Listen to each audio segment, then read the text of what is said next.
Innal hamdalillah nahmaduhu wa nasta'inuhu wa nastaghfiruh wa na'udzu billahi min syururi anfusina wa min sayyiati a'malina may yahdihillahu fala mudhillalah wa may yudlil fala hadiyalah. Asyhadu alla ilaha illallah wahdahu la syarikalah wa asyhadu anna Muhammadan abduhu wa rasuluh, amma ba'du. Faqala Allahu ta'ala fil Qur'anil Karim, hafidhu 'alas sholawati was sholatil wusta wa qumu lillahi qanitin. Hadirin kaum muslimin rahimakumullah, alhamdulillah segala puji dan syukur kita persembahkan kehadirat Allah Rabbul Alamin, pencipta, pemilik dan pemelihara alam semesta, yang senantiasa melimpahkan kepada kita nikmat yang banyak selama kita hidup di dunia. Mudah-mudahan nikmat itu dapat kita manfaatkan, dapat kita gunakan dalam rangka menjalankan ajaran Allah dan Rasul-Nya, melaksanakan perintah-perintah Allah dan menjauhi larangan-larangan Allah. Pada pekan yang keempat ini atau pekan terakhir, pembahasan kita adalah tentang fikih, ya, fiqhus sunnah.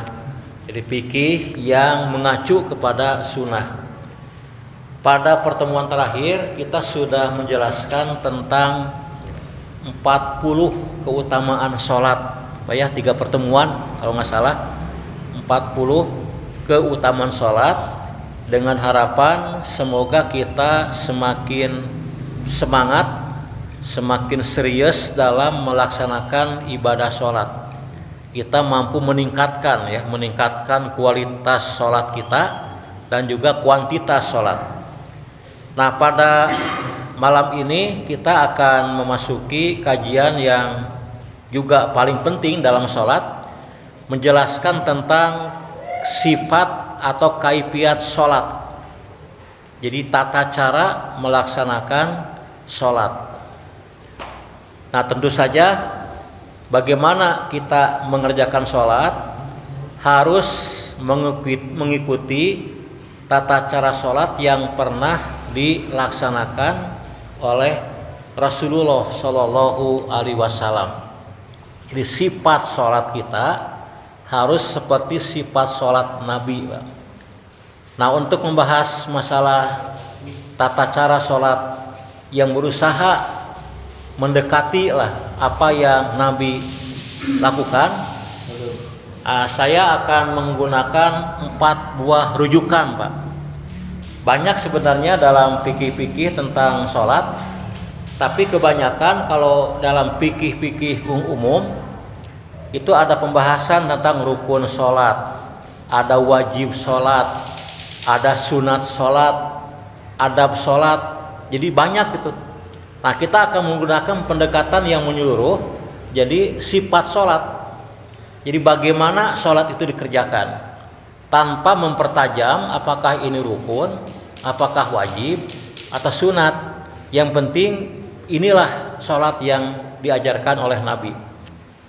Nah, saya membawa ini dua buku khusus tentang sholat.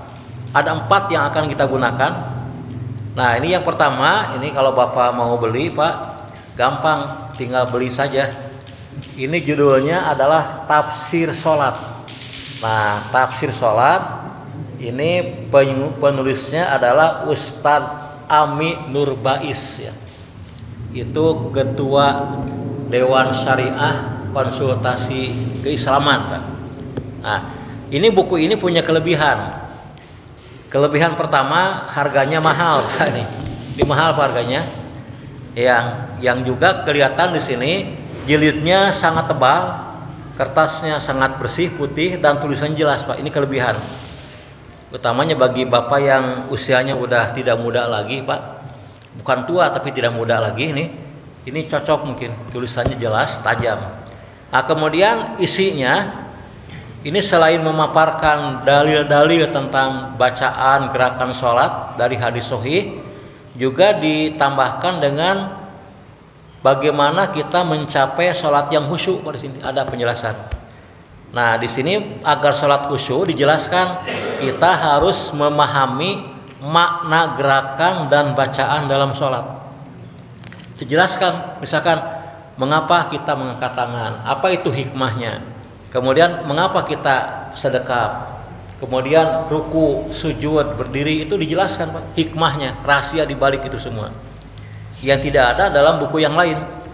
Kemudian tentang makna bacaan, bukan terjemah tapi makna, apa tafsir, misalkan menjelaskan tentang wajburni, tutupilah aku, apa itu wajburni, apa itu warfa'ni, apa itu wahdini, Pak. Ini dijelaskan.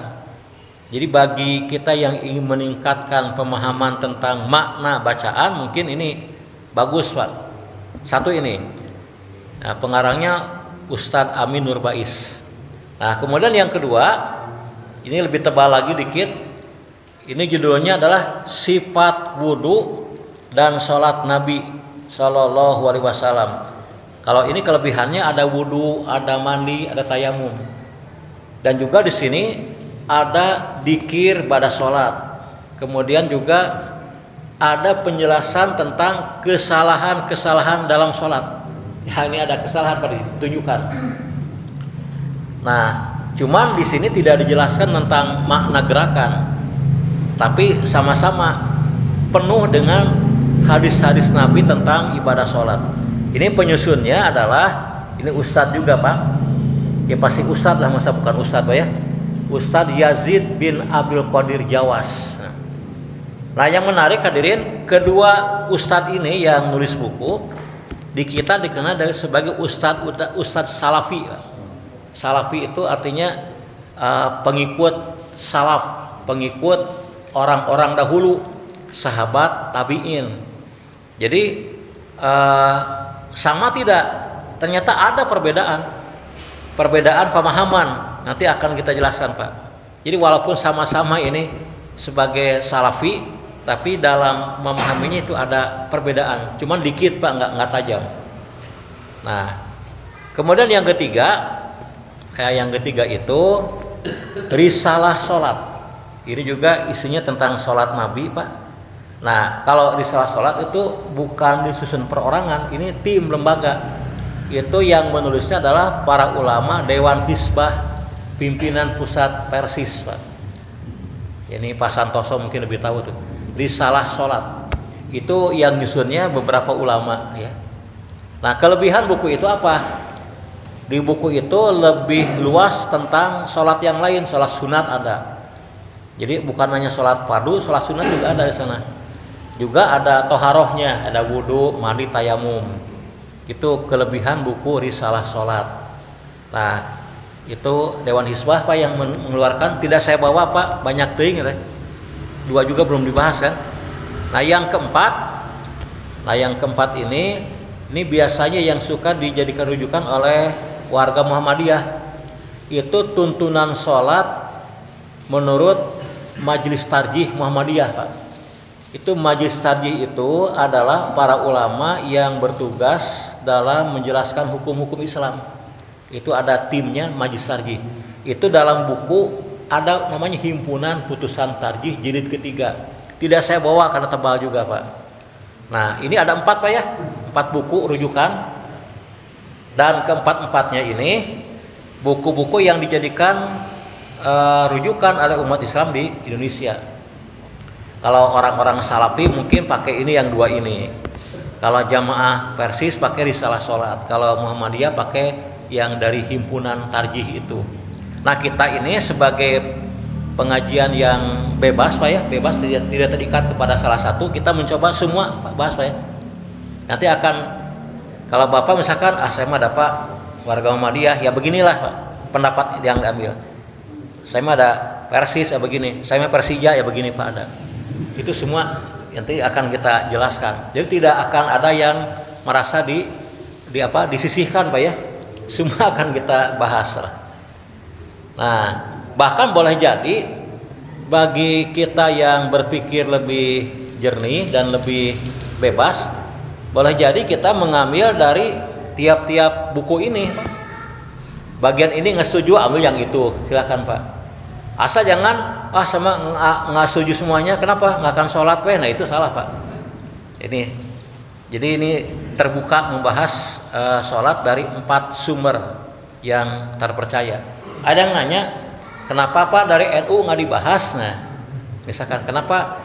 Gini alasannya. Sebab kalau orang-orang NU itu sholat itu mengikuti madhab Syafi'i, Pak.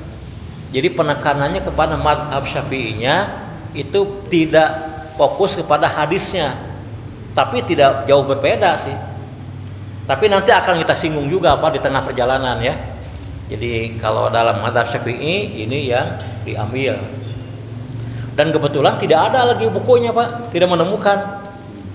Misalkan sifat sholat Nabi dikeluarkan oleh pimpinan pusat NU, Pak, nggak ada. Kalau ada saya beli Pak. Udah saya cari nggak ada. Jadi bukan tidak menghormati, tapi tidak ada sumbernya.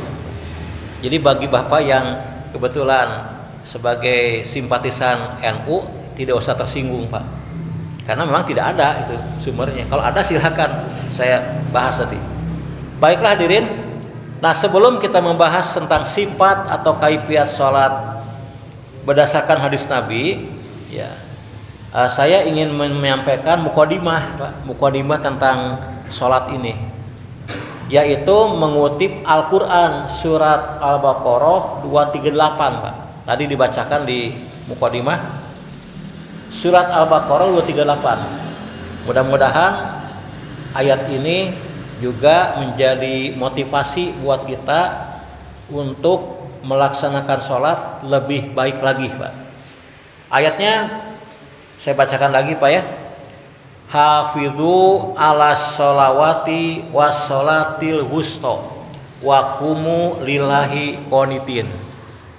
Hafidhu, peliharalah atau jagalah oleh kalian ya, ala sholawati, sholat semuanya. Maksudnya sholat fardu Pak, sholat duhur, asar, maghrib, isya, subuh. Peliharalah semua sholat fardu, was sholatil wusta, dan sholat wusta. Wusta itu sholat pertengahan. Nah apa sholat pertengahan? Ini pendapat yang paling kuat Pak, itu sholat asar. Kemudian wakumu, dan laksanakanlah sholat itu lillahi, karena Allah. Jadi ini harus ikhlas dalam mengerjakannya, qanitin, dalam keadaan khusyuk. Nah jadi ayat yang saya bacakan tadi ini perintah dari Allah agar kita memelihara sholat yang 5 waktu, termasuk sholat asar, dan mengerjakan sholat itu harus lillahi ta'ala, ikhlas dan juga qanitin, dengan khusyuk. Ada khusyuk, ada ikhlas Pak. Nah ini yang menarik, mengapa sholat asar diperintahkan dengan khusus. Nah ini hadirin, kan kalau kita membaca ayat ini, peliharalah semua sholat, asar udah masuk di dalamnya. Tapi kenapa ditambahkan lagi dan sholat asar, sholat wusta? Nah ini dalam bahasa Arab Pak, namanya dzikrul khos ba'dal am. Jadi menyebutkan yang khusus setelah yang umum. Seperti kalau misalkan Bapak menyuruh anak kita untuk membeli buah-buahan, nah berangkat ya ke pasar induk Gede Bage, belilah buah-buahan dan jeruk. Maksudnya apa itu? Jangan lupa jeruk, itu yang lebih penting gitu. Jadi jangan lupa jeruk gitulah. Jadi belilah buah-buahan ya, apel kan, sirsak Pak, nangka, durian kan.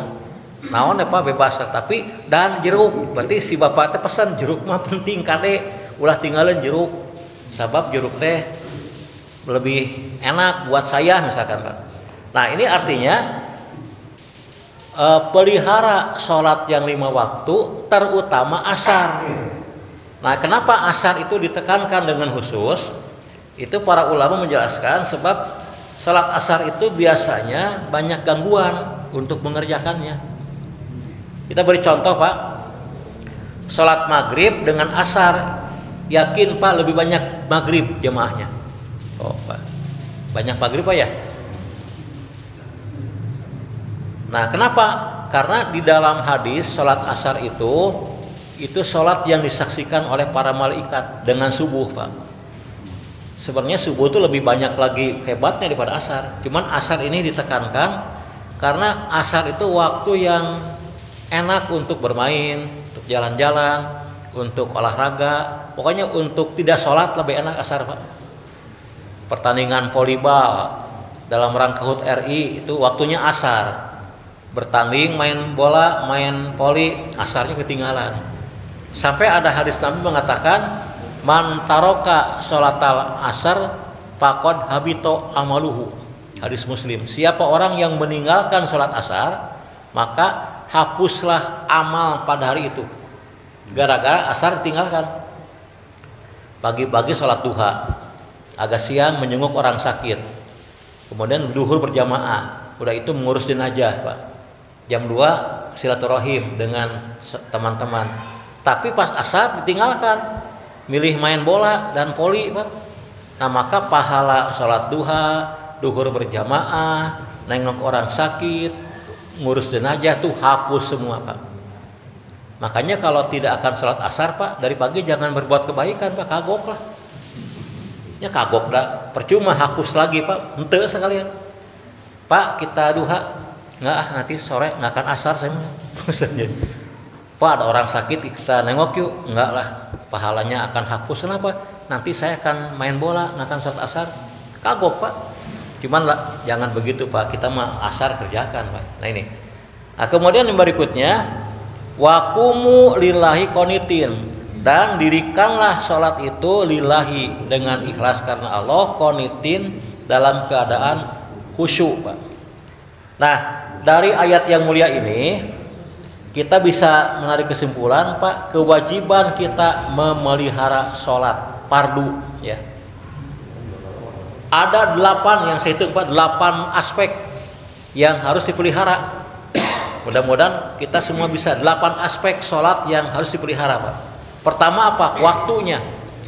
Pelihara waktu sholat. Sholat itu kan ada waktunya. Dalam surat 4 An-Nisa apa ya?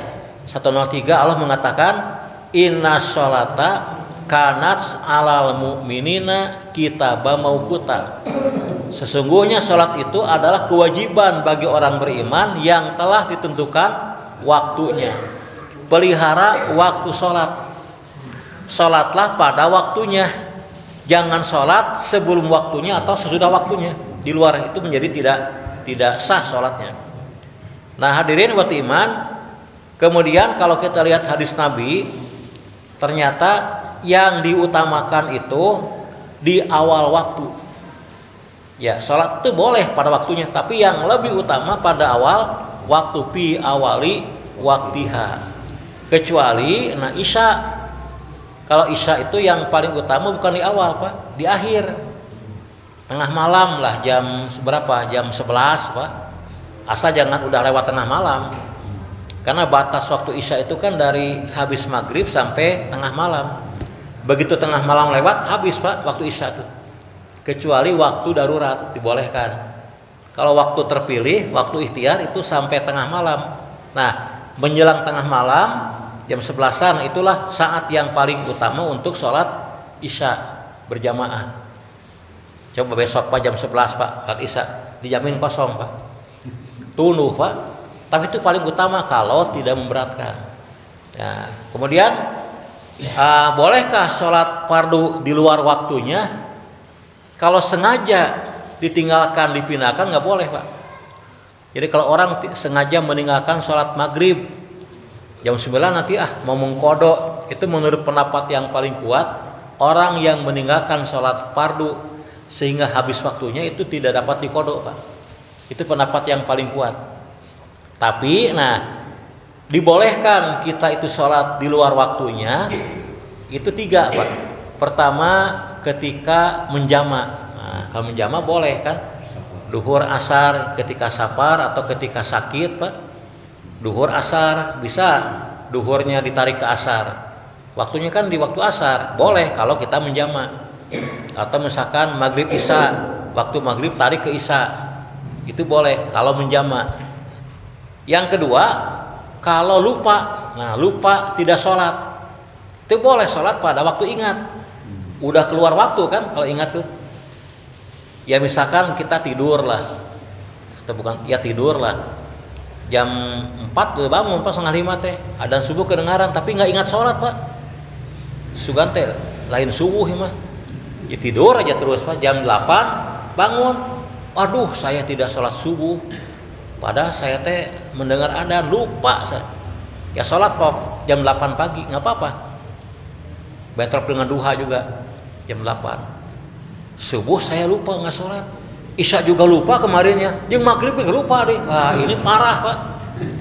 Lupanya kebanyakan itu diperintahkan untuk ke rumah sakit Pak. Diperiksa ya, jangan-jangan ada masalah dengan otak kita. Jadi itu kalau kelupaan. Nah yang ketiga kalau ketiduran, sama ketiduran juga. Ya capek kita itu pulang dari luar kota, kemudian jam 10 pagi tidur Pak. Bangun-bangun jam 4 sore. Nah duhur kan kelewat, sholatlah duhur jam 4 sore Pak. Lanjutkan dengan asar. Itu kalau ketiduran. Gitu hadirin. Saya dulu waktu ikut ospek Pak, zaman mahasiswa ospek Pak, 1 minggu di Cileunyi itu, Cileunca mana? Pangalengan Pak. Jam 10 hari Ahad pulang. Maklum nggak tidurnya hampir tiap malam, kurang tidur jam 10 malam, 10 pagi, bangun jam 9 malam Pak. Kebetulan ibu bapak saya tidak tahu saya sudah pulang. Di atas Pak, di lantai 2 tidurnya. Jam 9 teh keluar. Geuning geus balik maneh. Iya, nah duhur, asar, maghrib isya saya kerjakan Pak. Dengan capek itu. Kenapa? 4 sholat digabungkan seluruhnya. Itu kalau ketiduran boleh Pak. Jadi ketika jamaah lupa atau ketiduran. Ini waktu Pak, pelihara waktunya. Utamanya di awal waktu. Saya pernah men-share sebuah hadis Pak dalam grup WA itu tentang keutamaan sholat berjamaah di awal waktu dengan imam bareng. Hadisnya begini Pak, siapa orang yang bisa sholat dengan takbir berbarengan dengan imam, bukan bareng sih, jadi imam Allahu Akbar langsung Allahu Akbar, Pak. Artinya apa tuh? Berjamaah dan bukan masbuk Pak. Kalau masbuk bukan telat. Siapa orang yang bisa sholat dengan takbir bareng dengan imam selama 40 hari Pak, maka akan dibebaskan dari munafik dan api neraka. Ini mah saya sampaikan ya. Kalau Bapak, di antara Bapak ada yang ingin bebas dari api neraka, ini kalau yang ingin Pak bebas yaitu 40 hari sholat berjamaah, jangan masbuk Pak, bareng. Jadi saf pertama langsung dengan imam, itu 40 hari. Hadis hasan Pak ini, Abu Daud. Memang berat Pak ini, berat di awal waktu berjamaah di masjid dengan imam di awal, jangan di tengah-tengah jadi masbuk. Itu dibebaskan dari api neraka Pak, 40 hari. Susah relatif Pak bagi orang yang menjadikan sholat sebagai kegiatan sambilan, kegiatan tambahan, susah Pak. Sholat dikerjakan kalau arisan udah selesai. Sholat dikerjakan kalau jalan-jalan udah habis, goes udah selesai, atau badminton udah berhenti, baru sholat. Ini sholat sambilan Pak, nomor 2. Nomor 1 syahadat kan Pak, ya nomor 2 kan. Tapi kalau bagi orang yang menjadikan sholat nomor 1 Pak, sholat itu ibadah nomor 1 bagi saya, harga mati saya harus sholat dengan benar, itu bisa Pak 40 hari. Ya jaga aja Pak, begitu adzan langsung kita udah ke masjid. Tapi saya kan Pak dagang Pak, dagang di pasar ada masjid, tutup dulu Pak pas adzan. Rugi, mau rugi Pak lah, Allah akan menjamin lah. Atau misalkan saya mah sopir Pak, sopir Grab, Ya begitu duhur mah asar jangan nerima panggilan, mampir dulu ke masjid terdekat. Bisa kan Pak? Bisa kalau kita menjadikan sholat sebagai kegiatan nomor satu.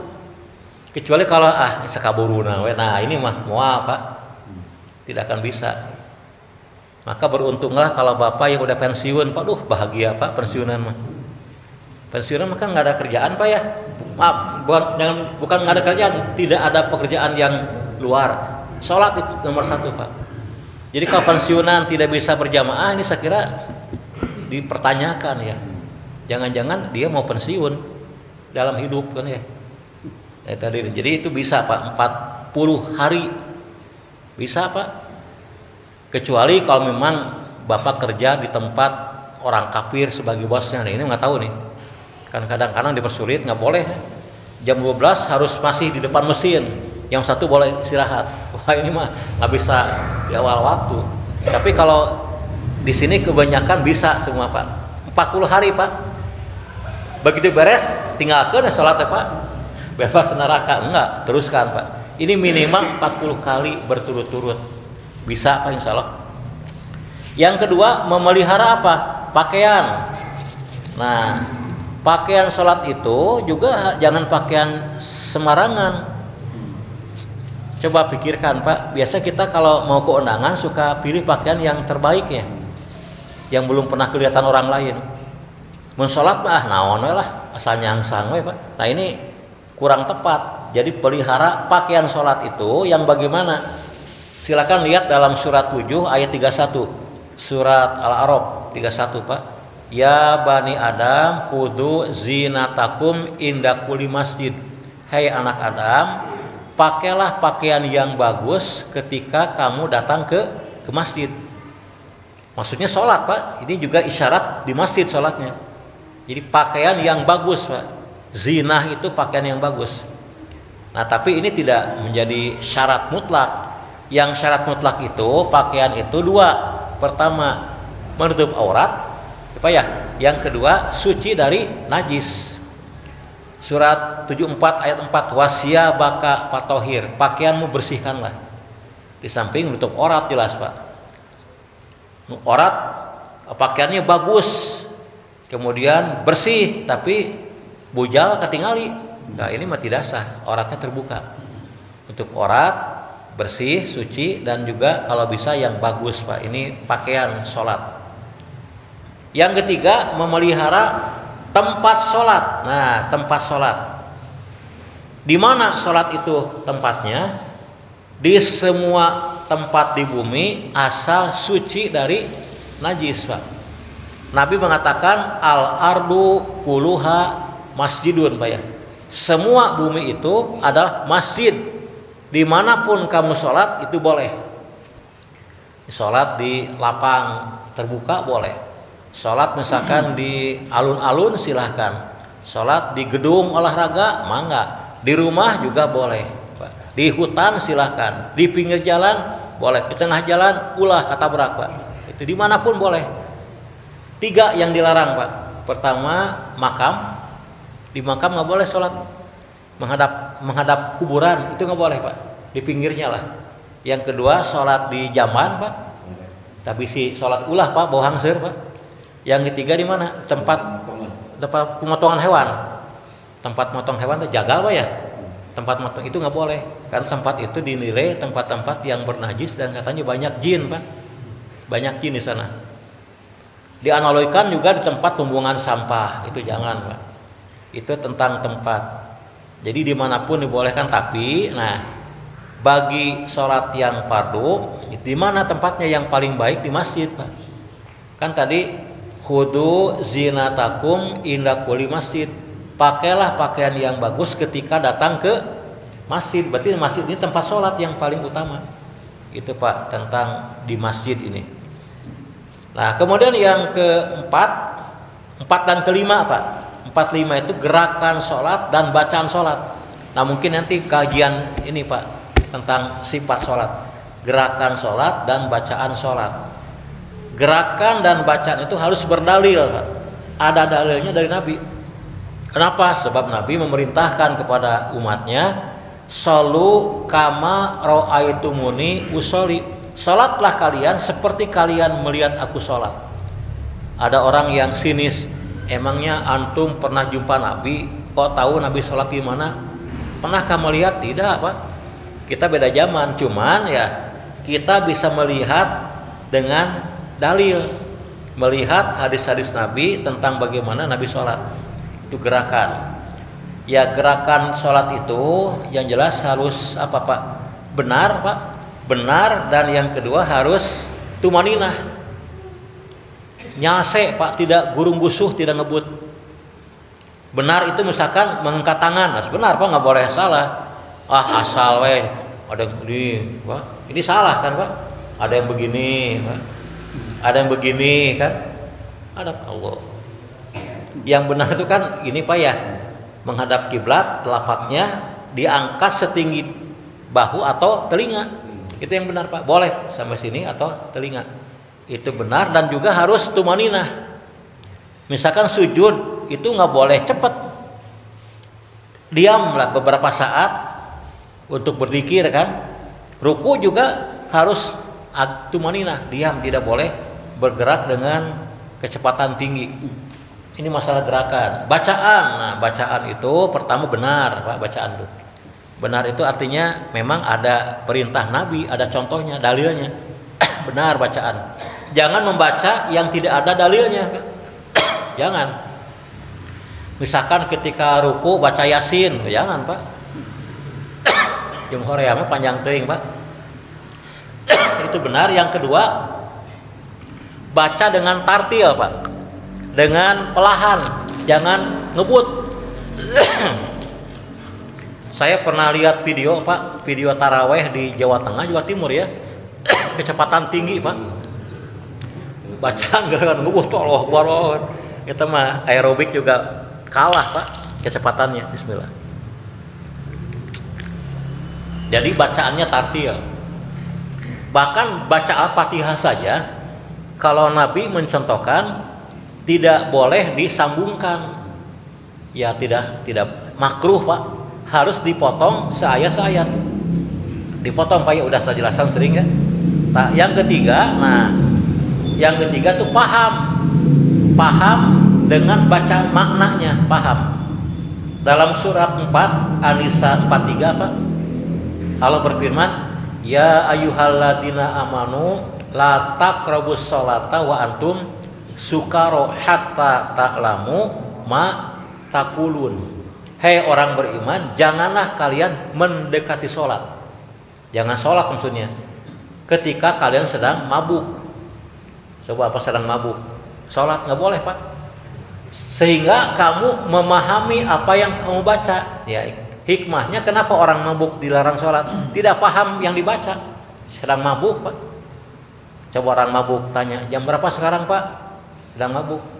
Aduh, sekarang mau nggak hujan, kemana nggak jawab Pak? Sedang mabuk kan, tidak mengerti. Nah, jadi ini menjadi indikasi bahwa kita dianjurkan memahami bacaan sholat kita. Ini bukunya ada kan, memahami makna gerakan dan makna bacaan, Pak, supaya kita itu khusyuk dalam sholat.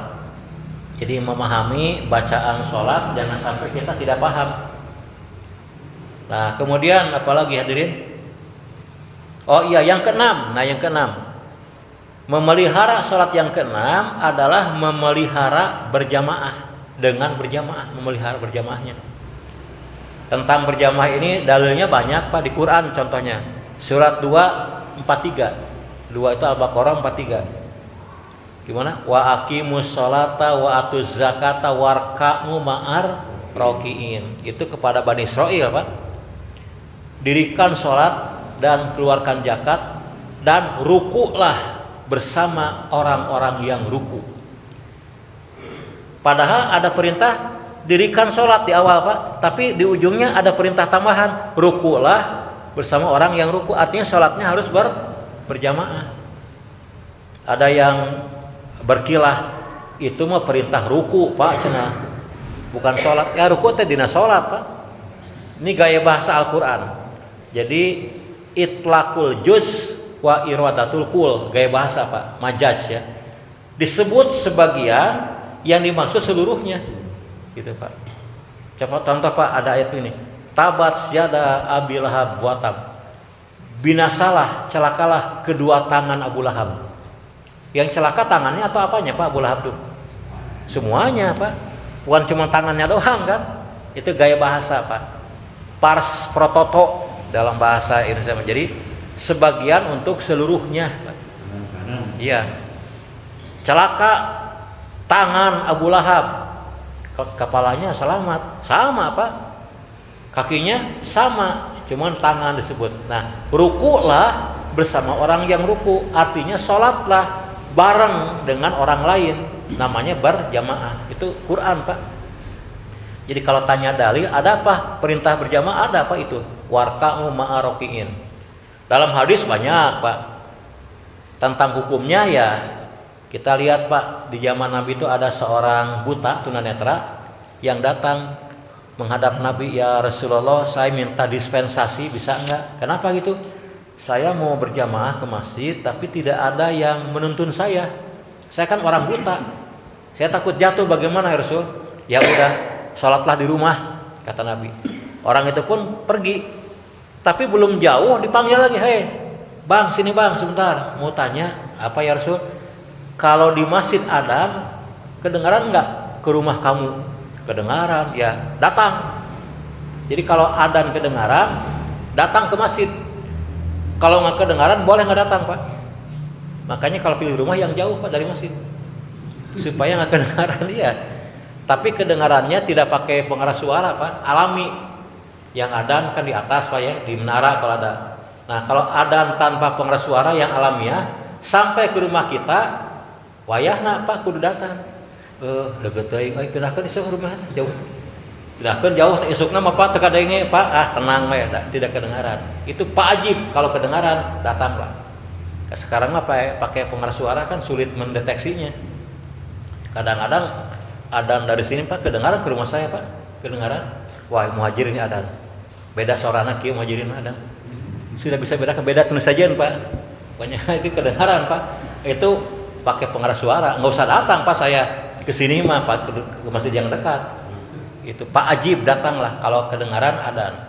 Nah, yang kedua mungkin Pak ya, ada Nabi pernah mengatakan, aku berniat, bertekad, tapi nggak jadi untuk menyuruh salah seorang adzan, si A adzan, si B kemudian qomat langsung, C jadi imam, dan aku akan pergi mencari kayu bakar. Anehnya Nabi mah pergi berjamaah Pak, mencari kayu bakar untuk membakar rumah-rumah yang orangnya tidak datang ke masjid. Diancam akan dibakar rumahnya, tapi nggak jadi Pak, cuma diancam doang. Cuma apa ya, Bapak gertak sambal lah, akan aku bakar rumah-rumah orang yang tidak ke masjid berjamaah. Ini kalau diamalkan zaman sekarang Pak, dan benar dibakar, wah gawat. Sebulan teh panghegar teh beak. Ya subuh ini rumah ini nggak datang, bakar. Besok ya itu bakar, habis Pak. Tapi itu tidak berarti membakar, hanya menyatakan perintah yang kuat untuk ke masjid. Nah, dari hadis dan ayat Quran tadi, sepakat para ulama berjamaah itu disyariatkan dengan penting. Yang beda hukumnya. Ini ada yang paling ketat Pak, itu madhab Hambali, Imam Ahmad ya. Kalau madhab Hambali berpendapat berjamaah bagi laki-laki Pak ya, itu fardu ain. Artinya kalau orang sholat sendirian di rumah tidak berjamaah, sholatnya sah, cuman dia berdosa tidak berjamaah. Aneh ya, sholat tapi berdosa. Tong sholat sekalian, ini dosanya banget Pak. Makanya kalau Bapak lihat di Masjid Nabawi itu yang ini Pak, itu banyak toko kan Pak ya, toko-toko begitu adzan Pak tutup. Mereka sholat Pak, kadang-kadang sholatnya ke masjid di jalannya karena penuh masjidnya. Kalau musim sekarang kan penuh Pak. Itu Pak. Jadi kenapa di Saudi kan madhab Hambali yang dipakai itu wajib fardu ain berjamaah. Kenapa? Orang merasa aduh berdosa nih kalau nggak berjamaah. Ada madhab Syafi'i. Nah kalau Syafi'i berpendapat di kita banyak Pak, itu fardu kifayah.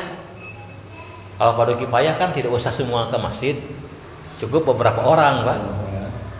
Jadi kalau misalkan pendapat ini dipakai, Pak, tenang lah. Aya tuh pada KM jeung muadzin aya jeung imam. Mau datang cukup. Paling WA, Pak Ustaz ke masjid.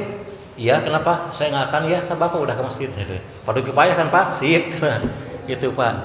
Fardu kifayah. Kemudian pendapat yang ketiga ini paling ringan, Hanafi Maliki, tapi sunnah muakkad, Pak. Ini mah sunnah muakkad. Jadi tidak datang pun tidak berdosa. Jadi kalau satu kampung tidak berjamaah aman sebab sunat muakkadnya. Tapi yang jelas Pak, bagaimana kita menghindari hilafiyah ya berjamaah kita lakukan. Baik yang ketujuh Pak. Yang ketujuh memelihara ikhlas. Udah tadi ikhlas Pak ya. Jadi jangan sampai sholat kita itu karena ingin dilihat orang lain. Betul-betul karena Allah. Waqumu lillahi tadi ya. Dan dirikanlah karena Allah sholat itu yang ketujuh ikhlas. Yang kedelapan khosyin qanitin Pak, dengan khusyuk. Nah, agar kita khusyuk dalam sholat, salah satu yang paling penting di sini Pak, memahami makna gerakan sholat dan memahami bacaan sholat. Itu membantu untuk khusyuk dalam sholat kita. Sebab dalam Al-Quran juga surat 23 ayat 2 Al-Mu'minun ya. Qad aflahal mu'minun alladzina hum fi sholatihim khashi'un Pak. Sungguh beruntung orang beriman yang khusyuk di dalam sholatnya. Ya, 8 Pak, 8 aspek yang harus kita pelihara dalam sholat kita, mengacu kepada surat Al-Baqarah surat 2 ayat 238. Insya Allah pada pekan keempat bulan depan kita mulai dengan pembahasan hadis-hadis tentang sholat Nabi dari takbir sampai dengan salam. Ya, rujukannya kita bawa semua Pak, biar adil Pak ya dalam membandingkan perkara ini. Demikianlah, semoga bermanfaat. Walhamdulillahirabbil alamin. Assalamualaikum warahmatullahi wabarakatuh.